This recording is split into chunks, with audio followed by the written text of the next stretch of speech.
Después de la primera semana de NFL hay que reaccionar, pero sin sobrereaccionar. Hay que saber qué sí importa y qué no importa para poder tomar las mejores decisiones en Fantasy Football. Bienvenidos al Estadio Fantasy Podcast. Yo soy Mauricio Gutiérrez, analista de Fantasy Football. Reacciones de la semana y una novedad para los podcasts que regularmente estaban teniendo los lunes de temporada. Y es que ahora solo habrá uno. Anteriormente estaban acostumbrados a 2 episodios, el de reacciones por la mañana y el de waivers un poco más tarde. Ahora, por tiempos, por agenda, solo habrá un episodio donde condensaré las principales reacciones y los waivers. También espérenlo los lunes por la noche. Bueno, empezamos con las reacciones y resulta que Daniel Jones terminó como el quarterback top 3, tal como todos esperábamos.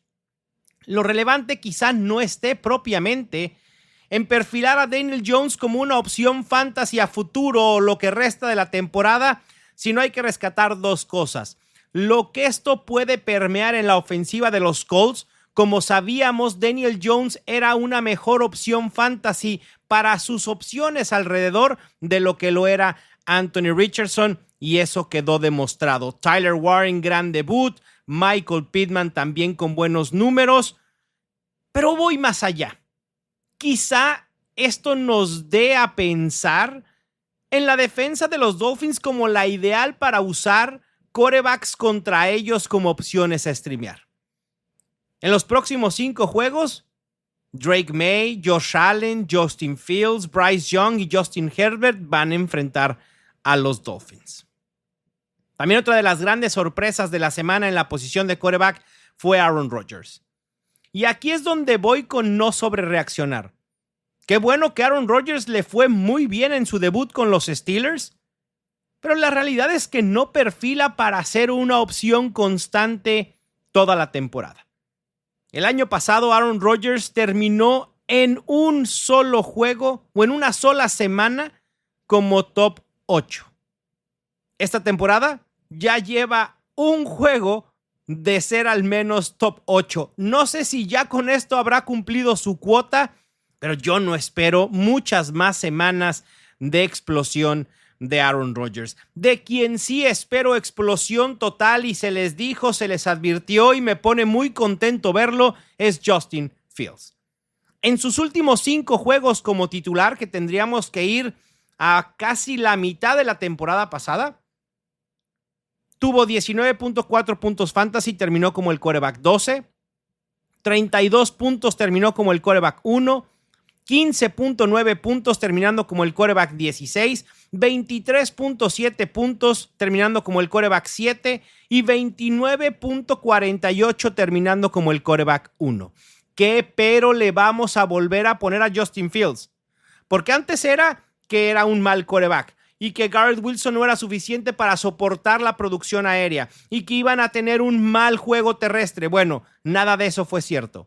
Garrett Wilson es élite, lo demostró que aún estando ligado a Justin Fields puede producir. Lo de Breece Hall me parece que fue una sobrereacción desmedida porque este backfield es totalmente de Breece Hall. Obviamente hay que esperar que Braylon Allen tenga algunas oportunidades, pero Hall tuvo el 72% de los toques, 19 acarreos, 107 yardas, 4 targets, 2 recepciones y 38 yardas recibidas. Hasta nuevo aviso, Breece Hall sigue siendo un running back 2 alto, sólido. Después, sigamos con los quarterbacks. Ya me desvío un poco aquí con lo de Braylon Allen, Breece Hall y Garrett Wilson, pero el tema de Justin Herbert es muy relevante. No estábamos en el barco de Justin Herbert como una opción fantasy porque creímos que la ofensiva de los Chargers seguiría por el camino de ser una ofensiva enfocada en el juego terrestre. Eso no sucedió el viernes por la noche en Brasil. Justin Herbert tuvo 34 intentos de pase y en el 2024 solo en 3 juegos tuvo más de 25 intentos de pase.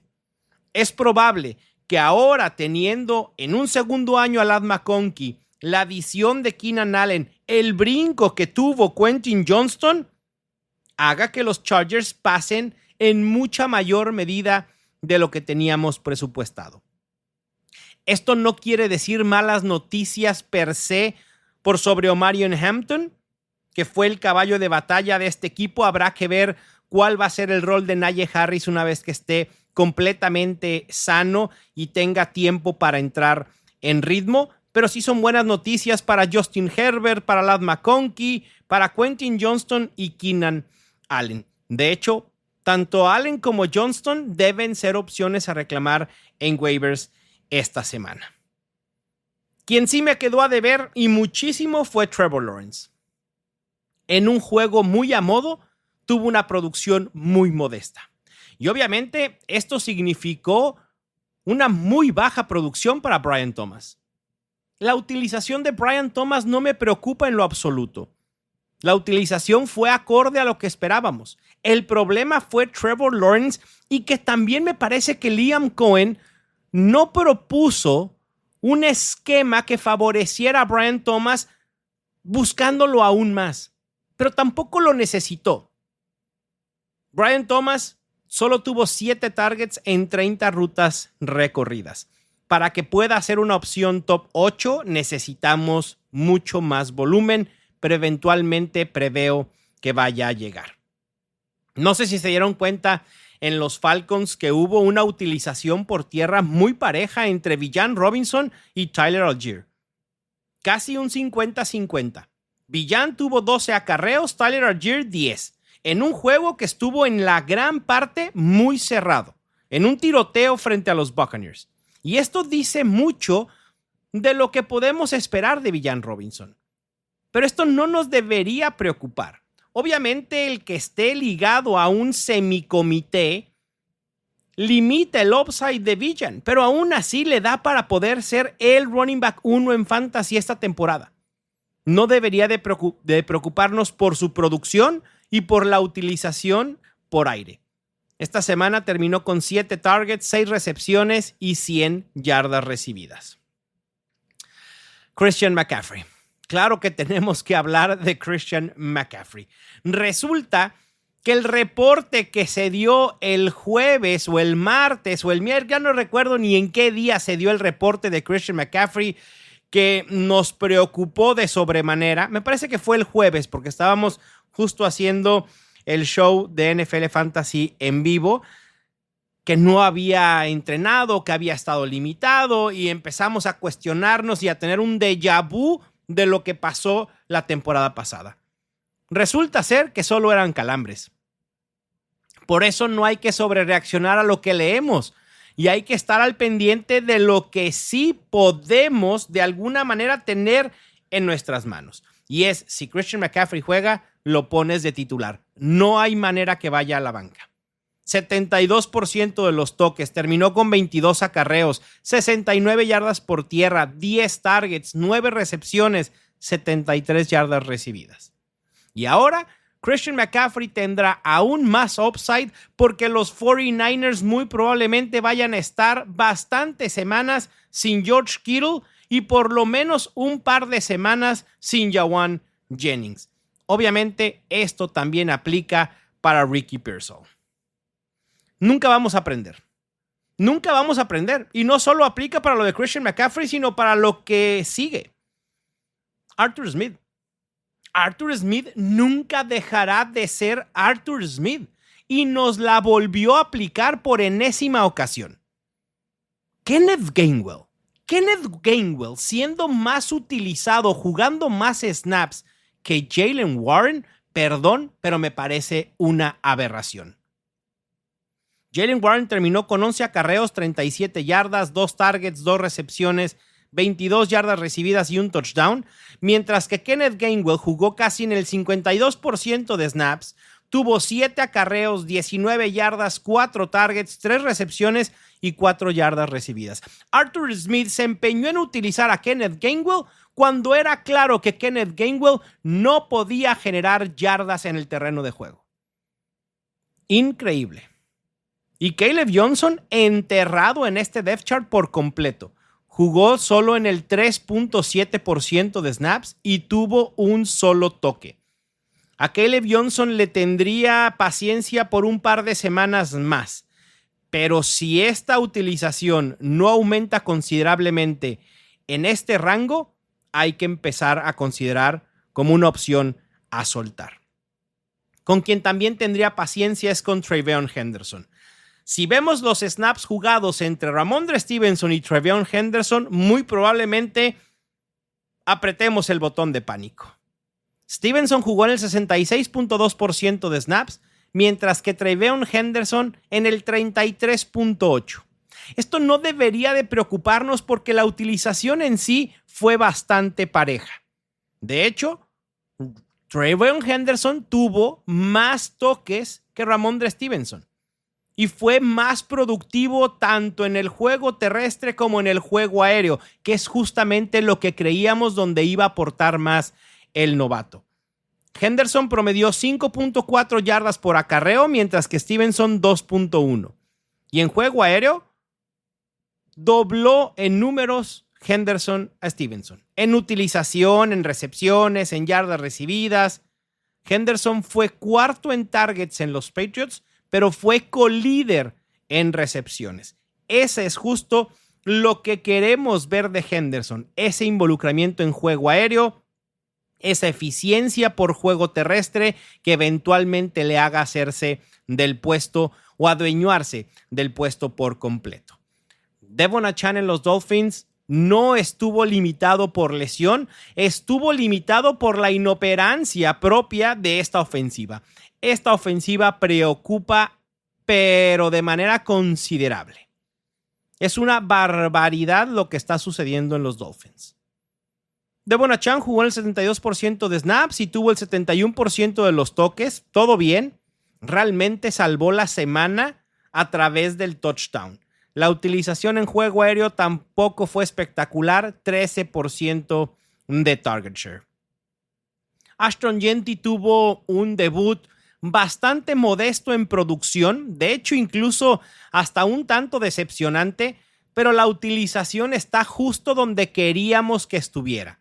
85.5% de snaps, el 88% de los toques, anotó un touchdown.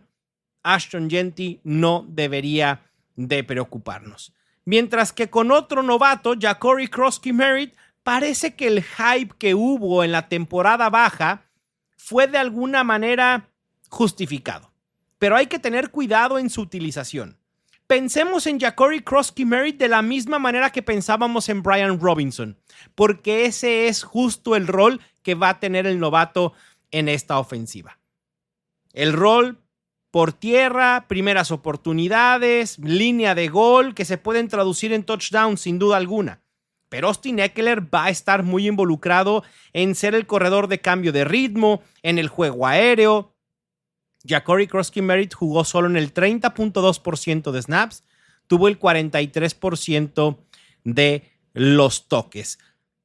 Las semanas en las que Krosky-Merritt no anote y no haya un aumento en volumen, va a quedar a deber.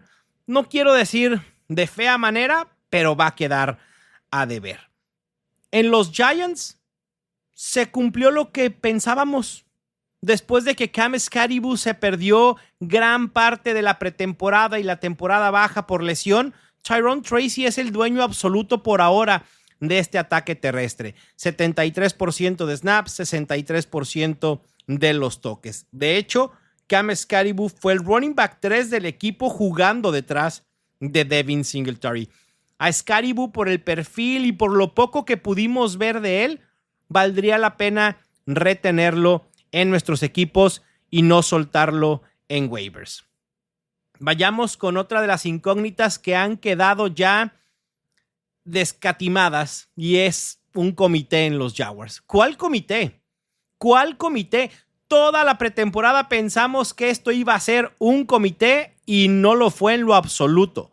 Travis Etienne fue un cuasi caballo de batalla jugando en el 62% de snaps y teniendo el 66% de los toques. 143 yardas para Travis Etienne. Con esa producción y efectividad, va a ser muy difícil que pierda oportunidades. Y de hecho, los Jaguars acaban de enviar a Tank Bigsby en trade a los Eagles. Creo que el trade funciona para los Jaguars porque quita a un running back que no iba a tener muchas oportunidades y le abre la puerta al novato Bashal Tutten.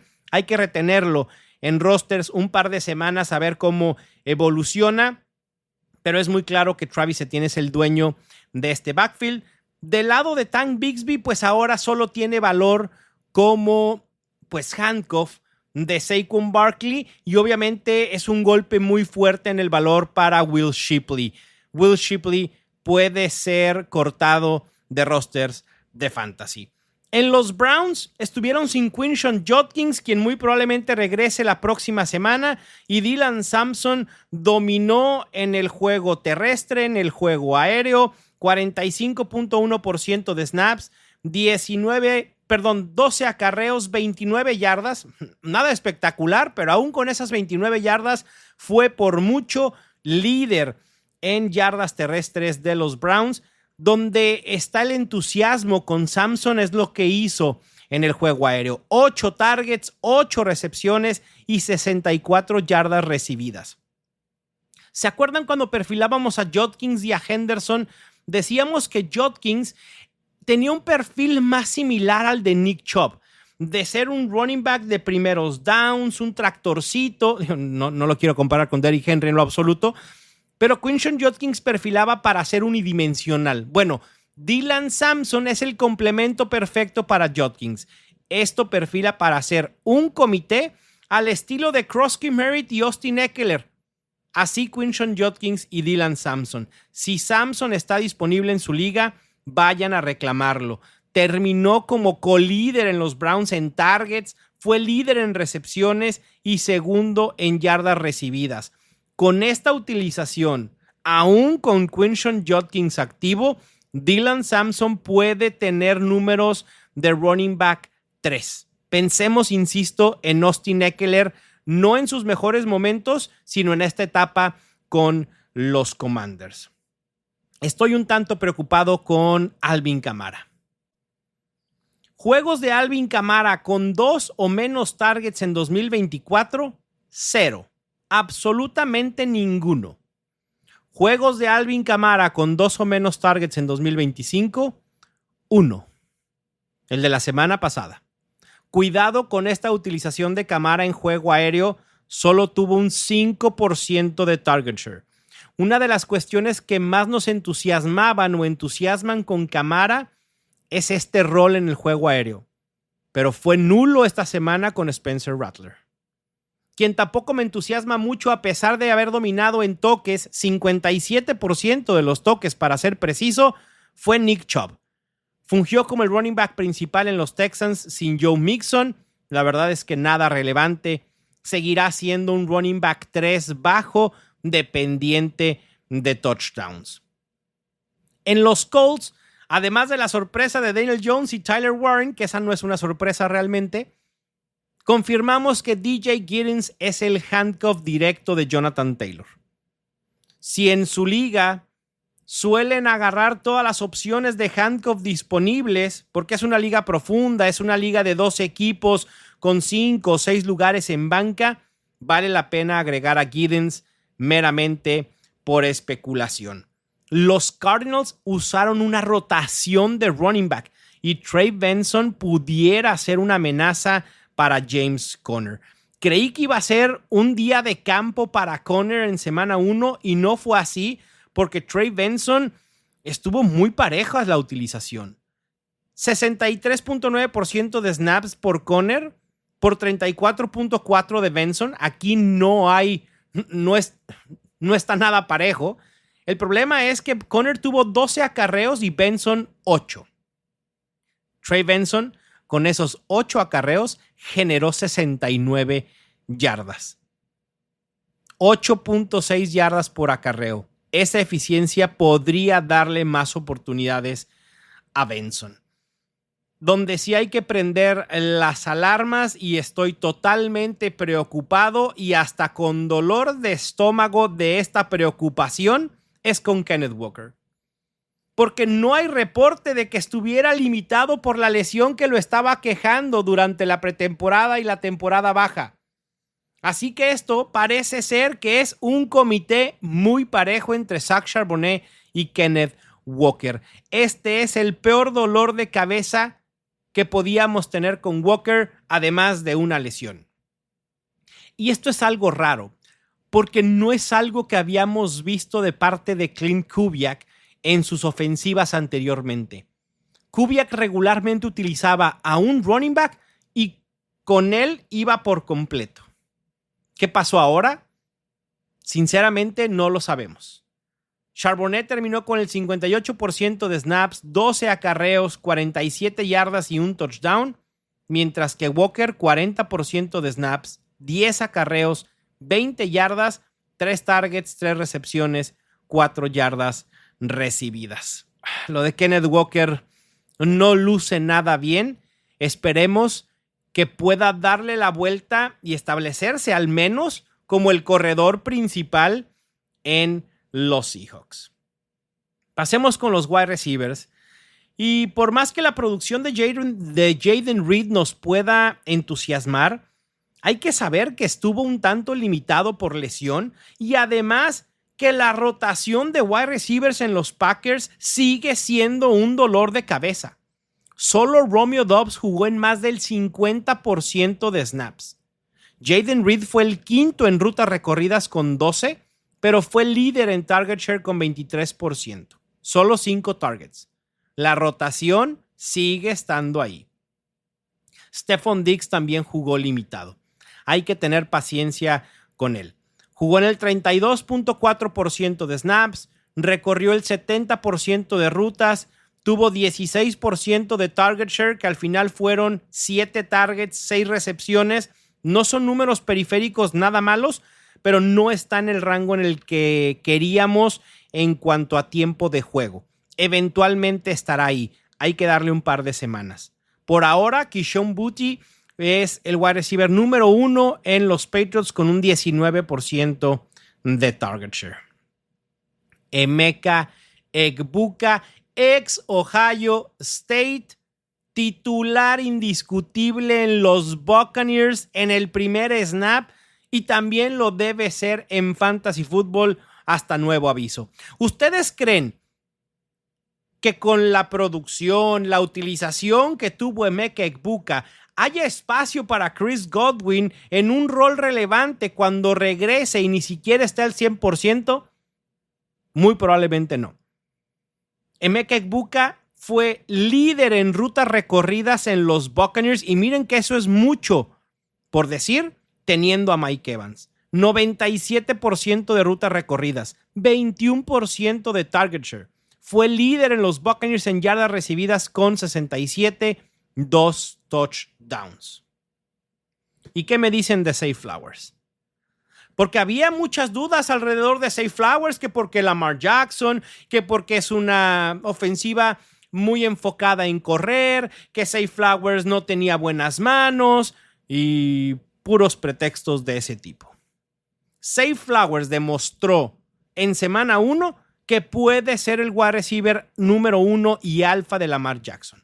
100% de rutas recorridas, 50% de target share, 9 targets, 7 recepciones, 143 yardas y un touchdown. Lo mejor de todo, 92 yardas después de la recepción.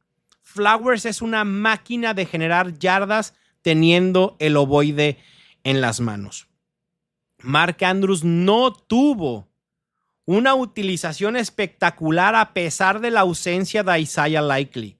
La utilización relevante, además de Derrick Henry en este equipo, la tuvo Zay Flowers como un wide receiver alfa. Davante Adams tuvo un discreto debut con los Rams, 4 recepciones, 51 yardas, pero la realidad es que tuvo muy buena utilización.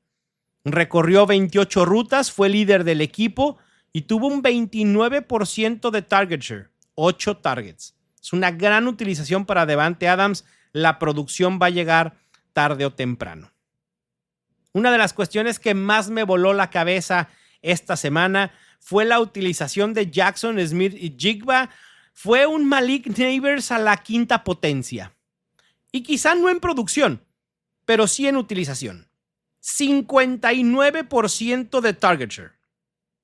39.1% de las recepciones y el 82.7% de las yardas por aire que lanzó Sam Darnold fueron para Jackson Smith-Jigba. Es una locura absoluta. Vamos a ver qué sucede en las semanas subsecuentes cuando Cooper Kupp quizá se haya ajustado más a esta ofensiva, pero lo de Jackson Smith-Jigba parece listo para volver a ser una opción top 12. ¿Y qué me dicen de Keon Coleman? Líder en los Bills en rutas con 44, en targets con 11, 26% de target share. También fue líder en yardas recibidas con 112. Me parece que es muy temprano perfilar a Coleman como el wide receiver número 1 de Josh Allen por encima de Khalil Shakir. Khalil Shakir tuvo una utilización más o menos similar y hay que recordar que venía un poco tocado entrando a la semana 1. Yo creo que esto puede ser un wide receiver 1A, wide receiver 1B, intercalando semanas de explosión Coleman con Shakir. En los Titans se confirmó que Elikay Maynor es el wide receiver 2. De inmediato tuvo un impacto a pesar de que sus números no fueron para nada relevantes. Terminó con 2 recepciones y 13 yardas recibidas, pero es un jugador que vale totalmente la pena reclamarlo en waivers porque su rol va a aumentar y la producción debe aumentar en consecuencia. Entró en química con Cam Ward, 82% de rutas recorridas, un 28% de target share. Fue el segundo del equipo con 6 targets. Me gusta mucho lo que vi en el novato Maynor. También el novato Deonte Thornton en los Raiders. Aquí yo lo esperaba ver como el wide receiver 2, pero fungió más como el wide receiver 3. La competencia para ser el wide receiver 2 en los Raiders no es tan grande. Stretch Hawker. Thornton recorrió rutas en un 63%, tuvo un bajo 12% de target share, pero tuvo 2 recepciones para 45 yardas. Es decir, que a través de esta producción, Thornton perfila para ser una opción de largo alcance para Geno Smith y puede tener semanas explosivas, no a través del volumen, sino de jugadas grandes. Pero obviamente necesitamos un involucramiento mucho mayor de Thornton para empezarlo a perfilar como algo más que una opción meramente de especulación. Pero de que vale la pena retenerlo en ligas de 12 equipos, sin duda alguna. Pasemos a los tight ends, donde obviamente la gran reacción y la gran noticia es el debut de Tyler Warren. Tyler Warren fue todo lo que esperábamos y mucho más. 73% de rutas, pero un 31% de target share. Daniel Jones parece haber encontrado a su target favorito de esta temporada. 9 targets, 7 recepciones, 76 yardas recibidas. Recuerdo que alguna vez haber dicho, justo después del draft, que Tyler Warren, independientemente de quién fuera su quarterback, Anthony Richardson o Daniel Jones, tenía la posibilidad de ser el líder en targets en este equipo. Y esa predicción muy probablemente tenga grandes posibilidades de concretarse. Warren terminó con 11.4 puntos fantasy, el tight end 3 de la semana. Debe ser considerado como tight end titular en rosters en fantasy en ligas de al menos 10 equipos y, si me apuran, incluso en ligas de 8 equipos. Otro novato que tuvo gran debut, no estoy hablando de Colston Loveland porque al momento no ha comenzado o está por comenzar el juego entre los Vikings y los Bears. Me refiero a Harold Fanning Jr. Harold Fanning Jr., su perfil era bastante interesante y empezó a generar algo de ruido durante la pretemporada. Sin embargo, perfilábamos a David Njoku como este tight end inamovible, como el target de seguridad para Joe Flacco, pero no fue así. Harold Fanning va a ser una amenaza para David Njoku. El problema es que Harold Fanning no va a despegar de una manera tan relevante por tener a David Njoku. Que no les sorprenda si los Browns terminan tradeando a David Njoku, quien está en su último año de contrato. Es más, con la lesión de George Kittle, deberían explorar la posibilidad de ofrecer a Njoku a los 49ers. Un pick de cuarta ronda, tercera ronda, por un jugador en último año de contrato, cuando al parecer en el papel y de inicio por lo que vimos de Fanning en el terreno de juego, tienes ya con quién suplirlo. Fanning jugó en el 65% de rutas, tuvo un 22% de target share, líder del equipo, 7 recepciones, 63 yardas recibidas. No esperen este tipo de producción de Fanning constantemente, insisto. Mientras Njoku esté ahí, van a estar canibalizándose mucho la producción. En ligas profundas, sí vale la pena especular con Fanning. Y también con Juwan Johnson en los Saints. La mejor opción en los Saints en cuanto a fantasy se refiere no fue Chris Olave, no fue Alvin Kamara, fue Juwan Johnson. 11 targets, 8 recepciones y 76 yardas recibidas. Creo que no es factible pensar que Juwan Johnson tendrá este volumen constantemente cada semana, pero sí es factible pensar que pueda convertirse en el número 2 de Spencer Rattler. Y no porque Spencer Rattler lo tenga como favorito o lo tenga en su liga de fantasy, sino porque Spencer Rattler muy probablemente no va a poder mover el ovoide más de 5 yardas. Y entonces Juwan Johnson en rutas cortas va a ser alimentado sí o sí. Juwan Johnson puede ser una de las mejores opciones a reclamar en waivers para cubrir la baja de George Kittle o de Evan Engram. Y solo para apuntalar lo que decía de Mark Andrews, en rotación aún sin Isaiah Likely, Mark Andrews jugó en el 74.5% de snaps. Para cerrar este episodio, les voy a dar rápido en un rapid fire los nombres principales a reclamar en waivers en la semana 2. De running backs, Dylan Sampson, Kenneth Gainwell sin mucho entusiasmo porque va a estar sujeto a Arthur Smith, Tyler Algier, que parece que puede ser más que solo un handcuff de Villan Robinson. Si quieren handcuffs exclusivamente, DJ Giddens o Taj Brooks en los Bengals.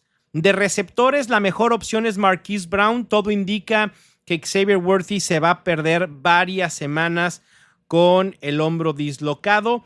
Todavía no se sabe cuántas semanas pueda ser. El rango es muy amplio. Hay que tener mucho cuidado. Ya hablé de Quentin Johnston, Calvin Austin tercero en los Steelers, Cedric Tillman en los Browns y por mera especulación, Christian Kirk, Troy Franklin, Eli Maynor, que ya lo dije hace un momento, y Ray McLeod y Casey Washington, ambos de los Falcons con la lesión de Drake London. Es muy posible que London no se pierda nada de tiempo, pero tampoco sabemos qué sucede con Darnell Mooney, quien ya estuvo inactivo en la semana 1. De tight ends, mi orden de preferencia para sustituir a George Kittle, Hunter Henry, Bretton Strange y Juwan Johnson. Si quieren especular en la posición, Harold Fanning, Chigoziem Okonkwo y Mason Taylor. Espero que les haya ido muy bien esta semana en Fantasy Football. Sé que hubo muchos altibajos, cuestiones que no presupuestábamos, la baja de los wide receivers principales como Ja'Marr Chase, CeeDee Lamb, Brian Thomas, Nico Collins. Es un golpe muy fuerte, sobre todo para aquellos que iniciamos con wide receivers nuestro draft, pero apenas esto va empezando. Tomen esa posible derrota o derrota si ya es que perdieron en esta primera semana para tener una prioridad más alta en waivers. Al final de cuentas, hay que verle algo positivo a esto y bueno, todo lo que hemos aprendido de la información que les acabo de compartir. Les mando un fuerte abrazo, yo soy Mauricio Gutiérrez y esto fue el Estadio Fantasy Podcast.